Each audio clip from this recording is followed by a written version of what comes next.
Մեր երկրին անհրաժեշտ է երաշխավորած խաղաղություն, որ պատերազմի դռները մեր ժողովուրդը փակի։ Բարգավաճ Հայաստան կուսակցություն։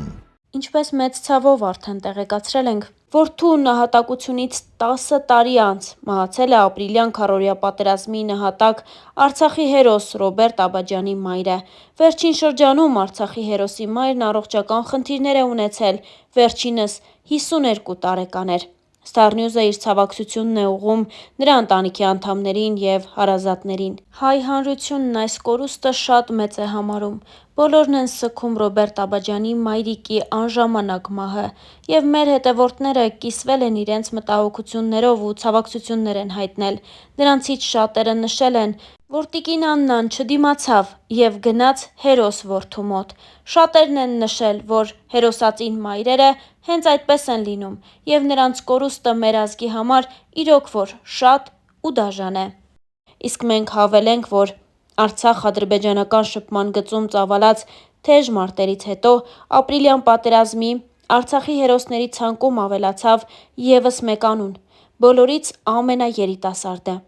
19-ամյա Ռոբերտ Աբաջյանն առաջինն է, ով լինելով կրտսեր սերժանտ, բարձրագույն կոչման արժանացավ։ Նա ԼՂՀ նախագահի հրամանագրով հետմահու արժանացավ Արցախի հերոսի կոչման և պարգևատրվեց ոսկե արծիվ շքանշանով։ Ռոբերտի բացառիկ հերոսությունը անտարբեր չթողեց և ոչ մեկին։ Ապրիլյան պատերազմից հետո նրան ճանաչեցին որպես հերոս,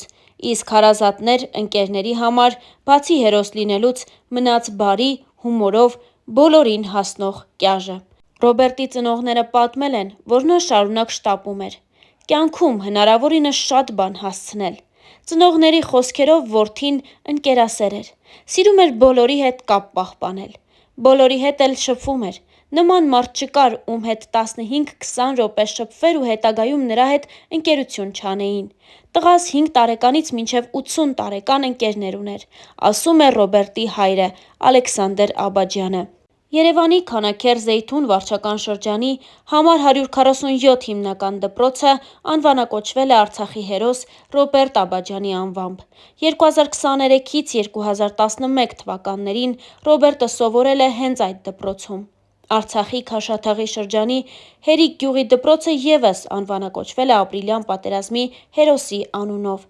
Հերոսի անունն են կրում Հայաստանում բազմաթիվ դասասենյակներ, հայրենիքի պաշտպանի վերականգնողական կենտրոնի լսարան ու գրադարան։ 2016 թվականի ապրիլի 1-ի լույս 2-ի գիշերը վերջին գիշերը եղավ այդ հայրենիների համար։ Այդ գիշեր Արցախա-ադրբեջանական շփման գծի ողջ երկայնքով Ադրբեջանի զինված ուժերի ստորաբաժանումները լայնամասշտաբ հարձակման են անցնում։ Արցախի հանրապետության հյուսիս-արևելյան ուղղությամբ տեղակայված հենակետային դիրքերը հրետանակոծելուց հետո ադրբեջանական ստորաբաժանումներն անցնում են գրոհի։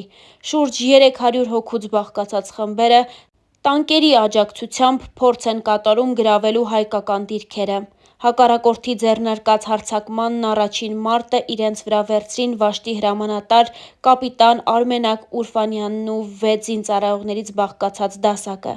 Ուրֆանյանին և իր անձնակազմին հաջողվեց 2 անգամ ետ մղել հակառակորդին։ Երբ հասկացավ, որ այլևս դիմադրելը անհնար է, քանակով ու ռազմական տեխնիկայով զինված թշնամուն, կրակը վերցնելով իր վրա, զինվորներին հետ նահանջելու հրաման տվեց։ Առաջին անգամ զինվորները չլսեցին հրամանատարին։ Անհավասար պայքարը շարունակվում էր։ Քյարամ Սլոյանը, Ռոբերտ Աբաջյանը, Անդրանիկ Զոհրաբյանը զոհվեցին իրենց հրամանատարի հետ միասին, իսկ մյուսները վիրավորվեցին։ Ուրֆանյանի զոհվելուց հետո ոտքի վիրավորում ստացած Ռոբերտ Աբաջյանը հրամանատարությունը վերցրել է իր վրա և պատնեշի վրայից շարունակել մարտը։ Նկատելով, որ խրամատում վերջանում է զինամթերքը, զինվորներին ուղարկել է փամփուշտ բերելու։ Այդ ընթացքում հակառակորդին հաջողվում է թափանցել դիրք։ Աբաջյանը կողքին մնացած միակ ծառայեկցի, վիրավորում ստացած գնդացրորդ Անդրանիկ Զոհրաբյանի հետ համառ դիմակայությամբ նահանջում են դեպի դիրքային կացարան։ Արյունահոսությունից մահանում է Զոհրաբյանը։ Մարտական խորշում դիրքավորվելով Ռոբերտ Աբաջյանը մինչև վերջին փամփուշտը շարունակում է միայնակ կռվել թշնամու մեծաթիվ ուժերի դեմ։